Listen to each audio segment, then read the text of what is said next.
Everybody, welcome to the Jeremy Scott program. It's yeah,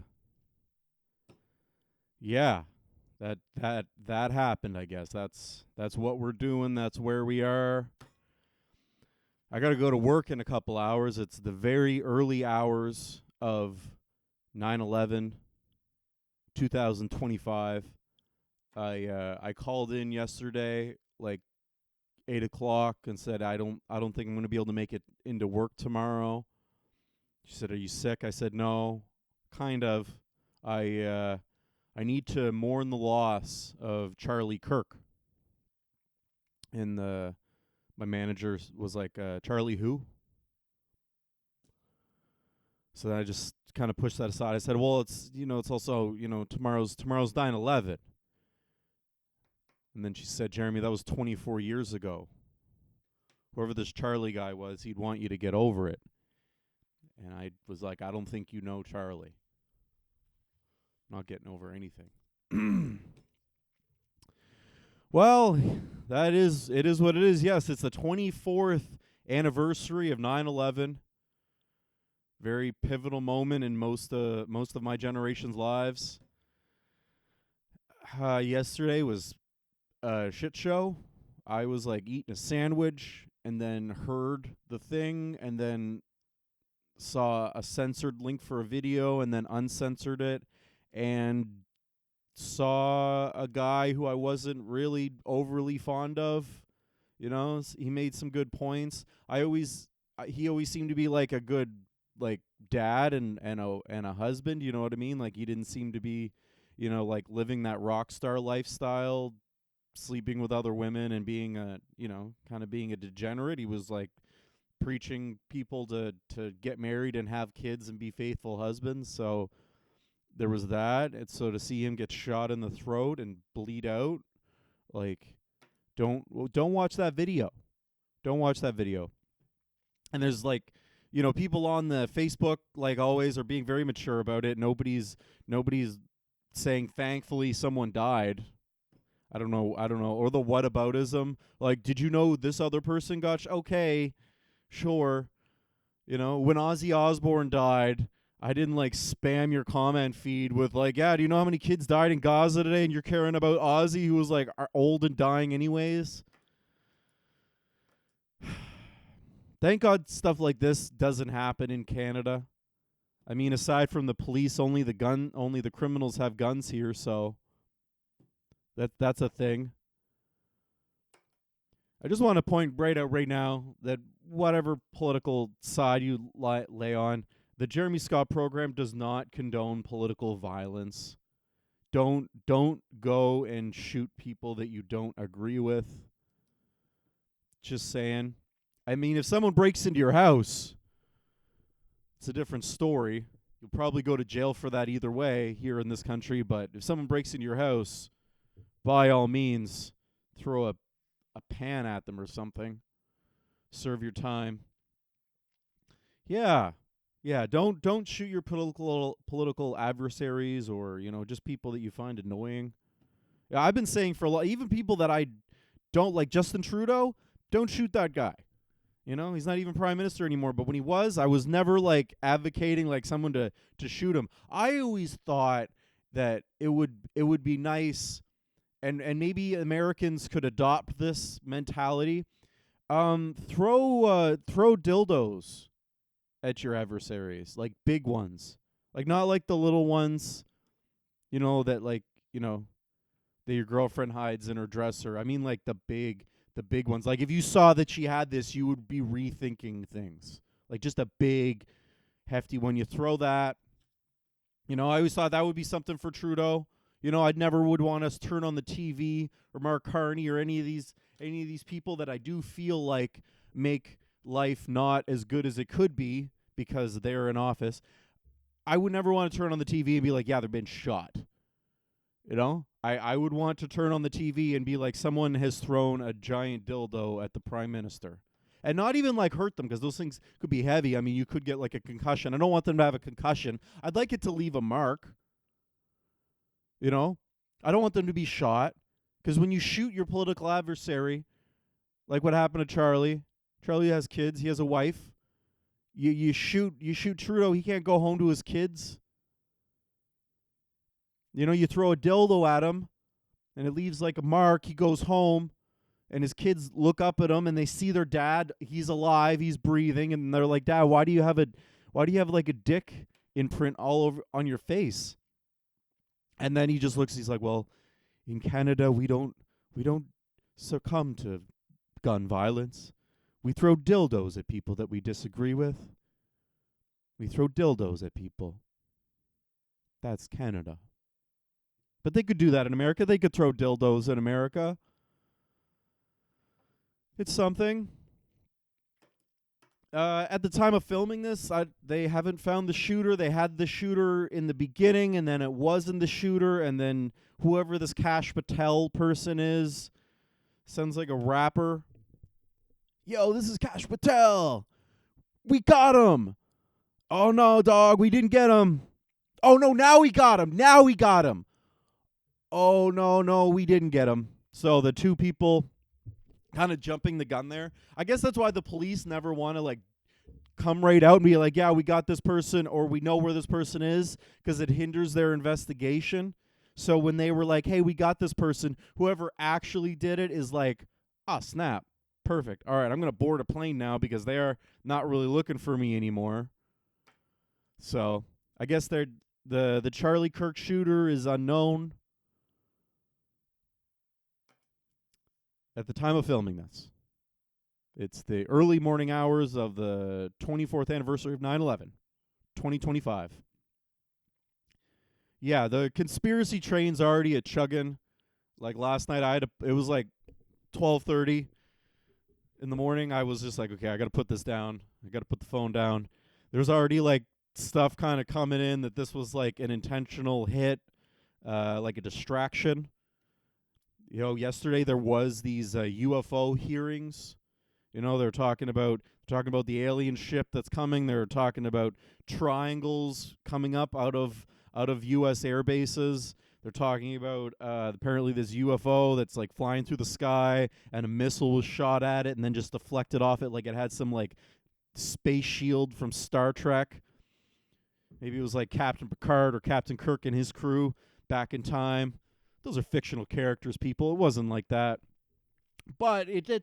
I'm not surprised, that maybe there's going to be something else we're going to learn about this later on, like much, much later on, like 70 years from now. Like I'll be in bed old. I'd be over 100. Okay, like 50 years from now, and I'm lying in bed really old, right on death's doorstep, and my son, who's like really, really old, comes in. He's be like, they finally came out and said it. It was a government plot to shoot Charlie Kirk. And I'm like, I want morphine. Something familiar about this, though. Some lone gunman, a grassy hill, a rooftop, saying that he was professionally trained. Nobody could have made that shot if they weren't professionally trained. 200 yards. That doesn't seem like a lot. Was a straight shot to the jugular, though. Not cool. Dildos, people, not guns. I want you throwing dildos from now on. No more guns. I just pictured, like it seems like a plot.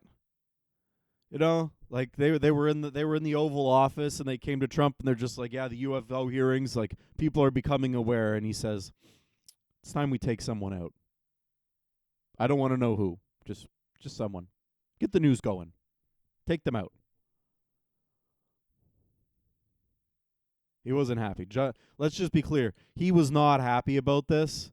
This was like the 9/11 for the political commentator community.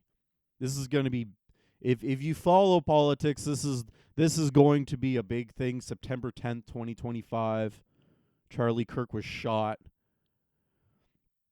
Trump's going to come on the news in a couple days and declare war on the libs. A global war on libs. Just start drone striking sex shops and shitty open mics and overpriced coffee shops. The septum piercing and the blue hair is going to become like the turban was in 2001. It's not going to be good. Trump hears about this and he's just like, he thinks it's the first school shooting.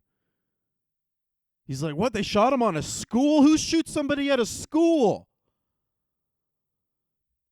I saw his little press conference that he did yesterday. He said he did the New York horror. The horror. I can't even do it. I'm not from Jersey. I'm not from the area. His ear looks fine though. Nothing gone out of there. It looks like a normal ear. It's like you wouldn't believe he was shot in the ear a year ago. It was like a year ago, wasn't it? Something like that. 6 months? I don't even know. Who even knows? Who even knows? I just picture Donald Trump reading to a group of underage girls, and they just come in and they'd be like, Mr. President, Charlie Kirk has been shot. And his ear looks fine. This sucks. You know, I'm not trying to make light of Charlie's death. It's not cool. I just spent the first part of the show saying, you know, throw dildos. You don't need to shoot people. We don't need to shoot people. Throw dildos at them. Obviously, use your words, but some people don't have words. But unless Trump starts drone bombing the sex shops, you go and you buy dildo. I don't think they're a lot of money. I'm not a dildo buyer. They can't be that much money. All right, we can't be pricing people out of the dildo market. If the inflation has hit dildos, maybe something will have to change. Maybe there'll have to be a turning point on our society when we're like, we can't even afford dildos to throw at the people that we disagree with. Something has to change. 9/11. This was supposed to be a totally different show. I was supposed to have a comedian, a pretty Canadian famous comedian, come on today, but he had to postpone for a couple weeks from now. I'm gonna hold him to it though. He's gonna be like trying to drive out of the province after his tour and be like, "Oh, sorry, buddy, I forgot about you." I'd be like, "I will meet you at the border. We are doing this show." Anyways, yeah, it's a totally different show, but it's 9/11. It's 9/11. It's not. I'm not gonna say it's the Christmas for conspiracy theorists, but today's it's like the Halloween. I've always enjoyed the anniversary of 9/11. I always have a good cry. You know, you explain to your family, you know, the significance of the day. You watch a few clips of people jumping out of towers, and you get all watery-eyed, and you almost want to go into the Middle East and do something. But obviously that was a ruse of some kind, because look where we are now. Look where we are now. It's been a long time. It's been a really long time. I'm going to give my little 9/11 story. So I had a dentist appointment that morning. So I went there I was the first appointment, and I didn't want to go to school. There was something happened that I didn't want to go to school until lunch. Something happened. I can't really recall why. I just remember being at my babysitter's place. The lady, she wasn't really like a babysitter. I wasn't a baby. I was 10.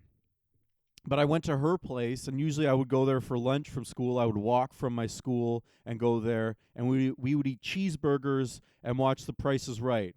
Like, she always would make a really great traditional cheeseburger.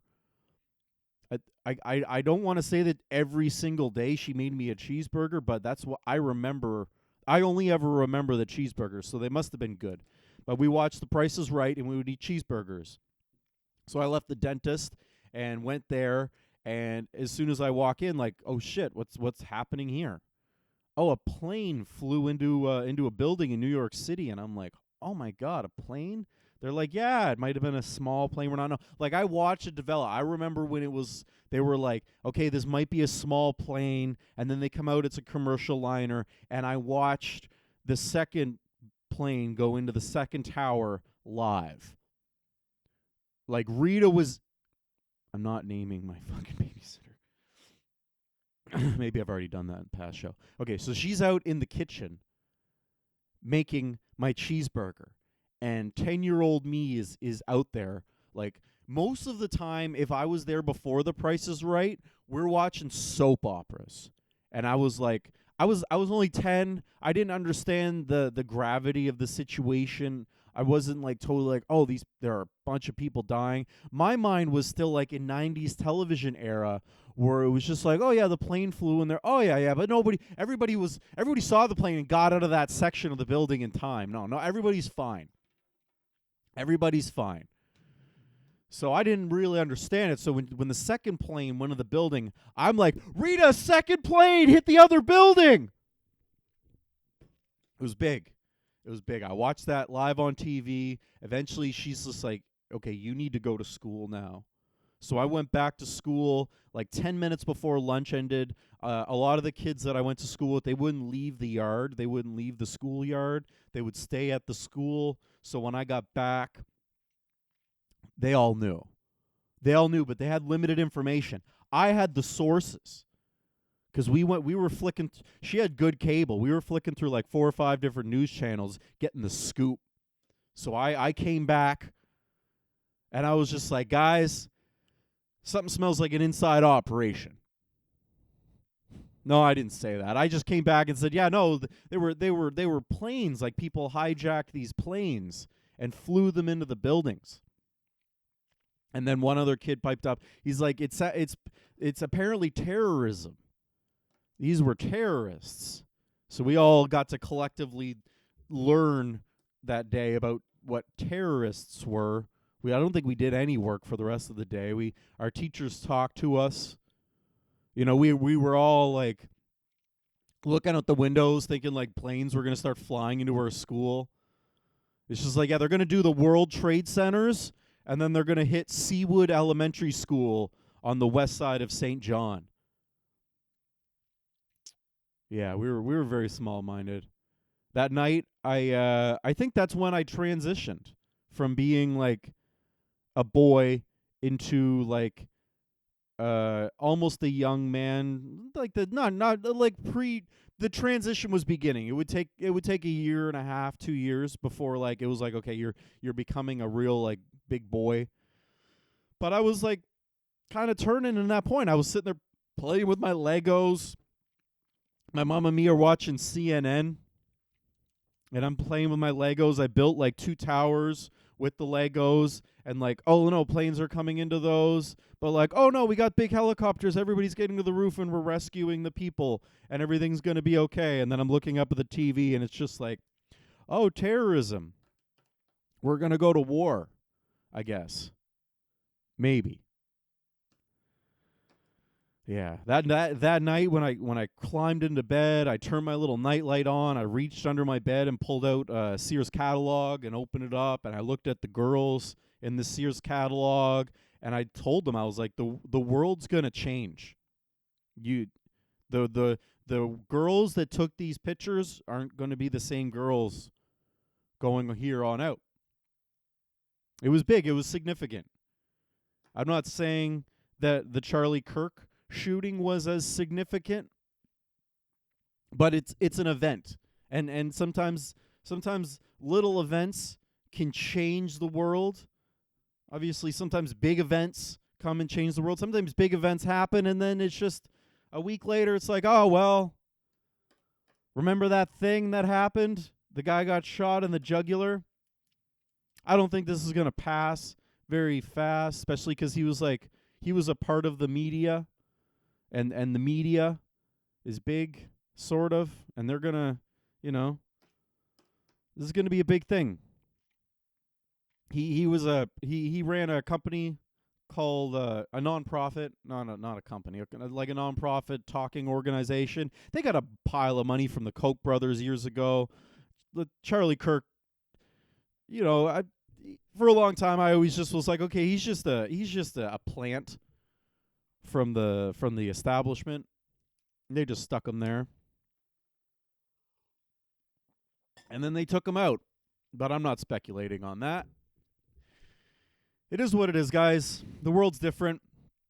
The world is way different now than it was when I was building my little Lego Twin Towers. I didn't even know about Building 7. I didn't even build a Lego Building 7. If you would have said to me, be like, Jeremy, no, you're missing one. Like, to forget about the Pentagon. That was fake. But the Building 7, you got to build that. Yeah, and then I'd be like, well, how did Building 7 fall down? And, whoa, kiddo, strap your little bootstraps in. No, it probably just, that happens. Things happen. The unlucky Tower 7 on our 9/11 special. But things are different now. The world before then was different. I remember my mom had this like crappy laptop, and you'd have to plug the phone line into it and make the sounds to get online. It was a wholesome time. I mean, things now, like, the internet's really fast now, but the people are slow. If you would have said to me, Jeremy, 2025, like if you would have went to me in September 12th, 2001, be like, Jeremy, 2025, I would have been like, well, there aren't going to be any more towers by then. And we're going to have self-driving cars that can fly. And I don't even know if we have self-driving cars. Like, I see videos of people with self-driving cars. Never been in one. I know you can't just get in a self-driving car and take a nap. There's a adult video channel on that website that everybody knows about where like the guy puts it in self-driving mode and then just bangs ladies. So I'm like, I guess that it works, but it's not like the self-driving I assumed where like the car would talk back to me and be like, yeah, we'll get you there. Don't worry, take a nap, buddy. Have sex with your female friend there in the other driver's seat. No, we didn't get the self-driving cars that I imagined. We just got barely autonomous boomers. Because here we go, another big news event, and the old people today, I just can't even imagine. I got to go work in people's homes today. And they're going to have the news on. Like, I almost felt like this had to happen, because the past couple weeks, I noticed that all the people's homes that I would be in, none of them were watching the news. When I'd be in people's homes during the Trump election, God, it was every house that I would go into. It would be like, which one's it going to be? Honestly, I'd kind of hope for the Fox News one. I'd be like, please be a Fox News one. They'll offer me a drink. It is what it is, guys. It is what it is. Just stay off the phones. Last night I was on my phone too much. Hang on, we gotta have a little break from our sponsor here. Our sponsor today is the fact that the fires seem to be subsiding and the weather's good. It's good weather, guys. Today's episode is brought to you by climate change.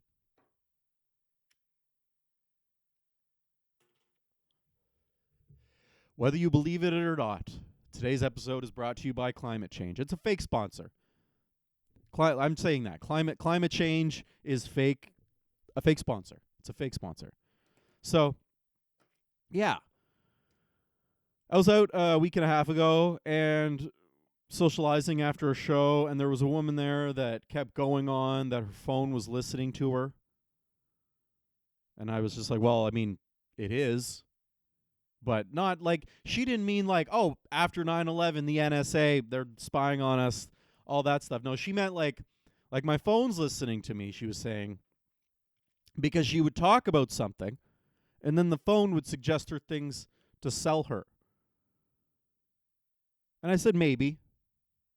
And then I just tried to ignore it. And she just kept going on about it for 30 minutes. Maybe your phone is listening to you, and maybe it is suggesting to you, or maybe you're just, like, really predictable. And your phone it wasn't hard to connect the dots from you, like, I like Taylor Swift. I like the big mugs.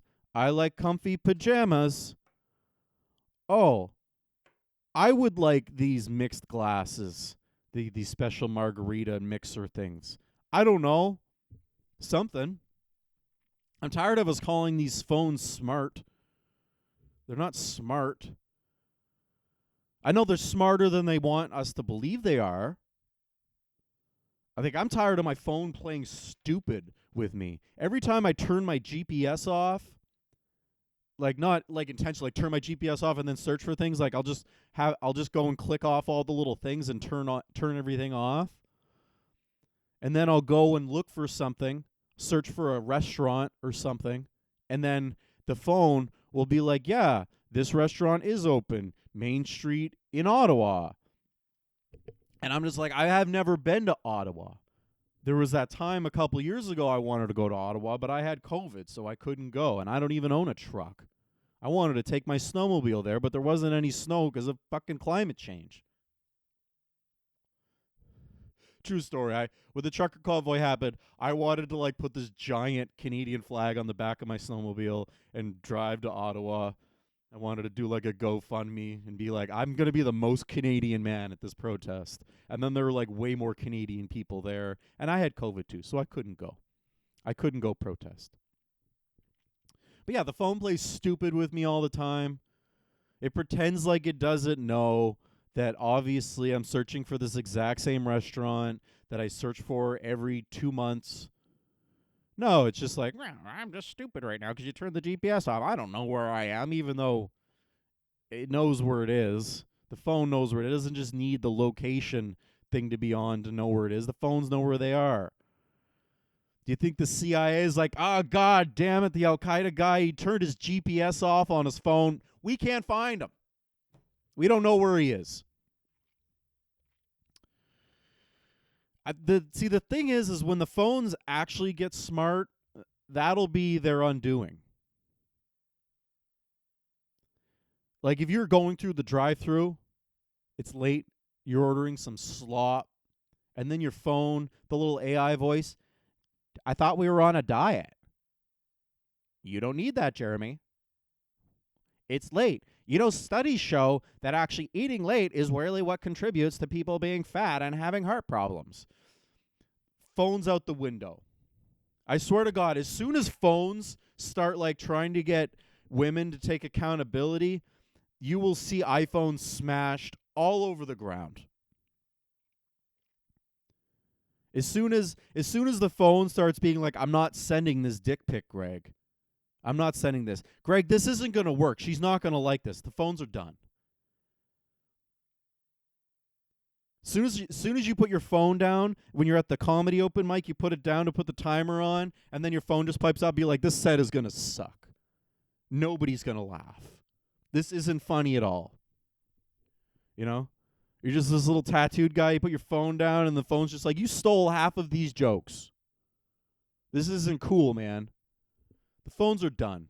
Nobody wants a smartphone. They think they want a phone that's smart, but they don't want it to get smart. And I get enough guilt in the drive-thru. I'm tired of drive-thru guilt.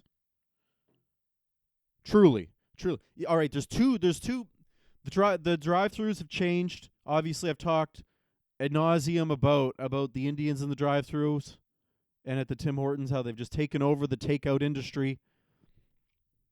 But so there's a two-part to the drive-thru guilt that you get. One, it's an Indian person, and they look at you like you're a disgusting animal.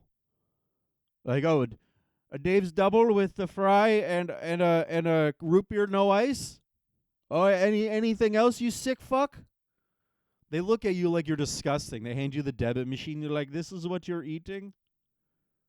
You're in the beautiful country, and this is what you choose to eat? Your car seems okay. You clearly have a bit of coin. Why are you buying this shit? Do you not know how to cook?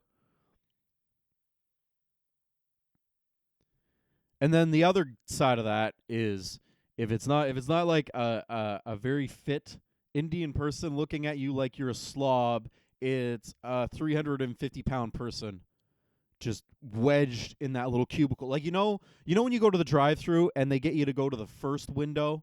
So they have the first window and the second window. The first windows you pay. The first window always looks like it's like this little closet. It's very small. It's like this little booth that they're in. And sometimes you'll go through the drive-thru and the person is just wedged in there. They're just like, the manager and two other people had to like push them in there, and their arm is like bulging out of the little window thing. Like they can't even close the window anymore. And so they're the second guilt trip. You roll up to them and they look at you like, oh, you're only getting the Dave's double and a fry. Anything else? You don't want anything else. This will fill you? This isn't enough food. And you look at it and you're like, ah, fuck. Oh, I'm eating the same thing that you're eating. Oh, you're enthusiastic about my meal. No, I only eat this once in a while. It's just one of those days. God, I think we're going to be at a turning point here soon with the weight. Okay, listen, I've talked about like stuff on the show, and this is the one. This is the one that people would not like. Okay, I don't know why, but and feel free to comment, like, and subscribe. I need to get that algorithm going, but please feel free to drop a comment on your thoughts as to why this is. But like, you can talk about anything within reason, and people will have mixed opinions on it. When you get talking about weight and that people are way too fat now, like they'll talk about it. Like Dr. Phil can get on and be like, you got to lose some weight there. But when you just talk about a general conversation, people find it very insensitive. You know, it's like this taboo thing, like talking. It's like the food. It's like we're sensitive about food. And I'm not just talking about like people that are massively overweight. Even just like normal, like the amount of just normal people that just have this like flub going over their pants. I get it sometimes. I'm currently in a calorie deficit. I'm losing weight. Cigarettes and coffee is basically my diet for a little while until I lose weight. I'm going back to the gym. Probably not, but I'm not going to I don't want to have man boobs anymore, and you shouldn't either. You shouldn't either. I'm pitching to Netflix very soon. I have a documentary idea. So the premise of this documentary is that, you know, you got people that are alcoholics, drug addicts, people that have spent all of their savings on gambling and lost their families. But there's a whole new segment of people that are maxing out their credit cards, refinancing their houses because of takeout. Because they skip the dishes. They ain't skipping any dishes. And I'm sorry, man. If you're paying $45 or $50 to have some McDonald's dropped at your front door, wow. Yeah, so the Netflix doc's going to be called Bloated and Bankrupt. It's just a whole tale about the modern eating industry. It's not going to be like Super Size Me. I hope we reach a turning point with the weight. I hope we reach that moment, like with Franz Ferdinand getting shot. You know, we still feel the repercussions of that today. You know, it's not like an official thing that it's just like something happens someday and everybody's like, all right, this is how the world changes. This moment right here, sometimes it's small. Sometimes it's a guy getting shot in the jugular. Sometimes it's planes being flown into buildings, you know. Sometimes it's somebody saying something on a bus, and then a pile of people lose their jobs, or maybe get wrongly accused of things and lose their jobs. But something's got to happen, and this is where I imagine the turning point for the obesity epidemic. It's going to start in a Costco, where one of the sample people is going to refuse to serve somebody that's overweight. It's going to be huge. They're going to refuse to serve them, be like, sir, you've had enough. You know, like a bartender. Bartenders have they're required to cut you off. Like, sir, you've had too much to drink. Go home. You know, the Costco sample lady is going to be like, you've had enough. Take a lap around the store. I'm not serving you. It could become a national story. The news will show up, be like, we are here live at the Moncton Costco, where a sample lady is refusing to serve those she deems overweight. And and then you'd be like, well, they would just get fired, but it'll start something, because like she'll have this moving speech to her manager, be like, we have to make a stand. They can't even stand. The person's rolling up with their little rolly chair. He's 32 years old. His breathing apparatus, it's a fire hazard. It could explode. I have a cooker thing right here, and he's sitting there with compressed oxygen. It's dangerous. She would be like Coach Carter. Remember the Coach Carter movie where he locked the gym and was just like, you kids need to go study. I don't care if you're undefeated and winning basketball games. Get in the library and study. She's like, I'm locking down the sample cart. Get to the gym, fatty.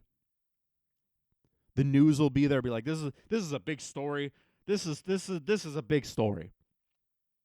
And it'll be like a movement. Do you remember the movie Pay It Forward?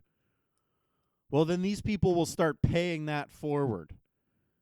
The next, it'll be a Wendy's manager who, like, doesn't care. Life hasn't gone the way they wanted to, but they always thought that they would do something big. And when they're out in their car smoking a joint, eating an edible, and they see the news story about this Costco sample lady that's refusing to serve, and the community standing behind the Costco lady, there are threats to kill her. Somebody wants to shoot her in the jugular. Because they're like, you can't do that. This is hate speech. They're like, it's actually not hate speech. They're trying to help you out, man. You don't need the food, brother. Take a seat. I mean, you're already sitting in the chair, but just don't take a seat. Get up and walk around. Anyways, so the Wendy's manager is going to eat an edible. And I don't know if you've ever had an edible. Sometimes it's not the high you want. Sometimes you get a little bit of like, whoa, man, and you panic. You don't know what's going on. And then the person just all of a sudden is overwhelmed with this conscience of like, what am I doing here? Walks into the Wendy's, sees like half the employees are just huge, and sees the people in the drive-thru window getting their food with their big meaty paw hands reaching like, gonna get my burger. And they're like, I have to do something about this. And then he goes up to the drive-thru lady window, and she's just like, don't serve anybody that's overweight. What? Don't serve anybody that's overweight. And your employee meal that you're entitled to, that's cut off. You're not eating here anymore, Sharon. We want you to lose some weight. What? I can't not serve these people. They're going to be mad at me. Be like, you're going to be helping them. You're going to be helping them. There was a scene in Star Trek 8. I don't know if you're a big Star Trek fan, but there was a scene in Star Trek 8. Star Trek 8 is the one where the Borg take over the Enterprise. And there's a scene in that movie where Captain Picard and his crew, they're getting all loaded up with their guns and stuff, and they're going to go kill off all these Borg. They're like, we need to take the Enterprise back. And then, because if maybe you don't know about the Borg, you should know at least about the Borg. They're like kind of like zombies. They're like robot zombie people, and they'll like assimilate you or me, and then we become a Borg. So Picard says to the people, just as about locks his gun up, he's just like just about to leave. He's like, yeah, you might find some of your friends and family out there that have already become Borg. Shoot them. That's what this Wendy's manager is going to look at and say. He's going to quote Captain Picard and look at me like, believe me, you'll be doing them a favor. Cut them off. We're cutting them off. Get them off the food. It'll be the turning point of our society. We start losing weight. I don't know if you remember Star Trek. There wasn't any obese people in the 24th century. So we need to get from here to there, guys. And it's not going to come from Ozempic. All right? It's going to come from just not picking up the damn food. Stop skipping the dishes. Don't skip the dishes. Do the dishes. Be like, I have to clean up what I eat. And that might help. I don't know. I'm not a weight expert, all right? It would be easier if I was like obese and then became not obese, and then I could talk about this more, all right? My mother was fat, all right? I have opinions on fat, okay? I know people that are fat. Saying that sounds really dumb. We all know people that are fat. We all know people that are really fat that we're like, you're going to have a heart attack any day. And I like you because you're a really nice person. And I don't want you to die. I'm not endorsing this, though. If you ask me to come out for drinks and then you want to order appetizers for the table, I know they're not for the table. I know you're going to eat all of the appetizers and you're ordering them for you. We're cutting you off. You want to go for drinks? We're going somewhere they don't serve food. And I guess alcohol is kind of contributes to weight too. So maybe let's just go for a walk, all right? Okay? We can't bring Charlie Kirk back. We can't rebuild the towers, but you could take your fat friend for a walk. It's the Jeremy Scott program, guys. Have a good day. I got to go to work.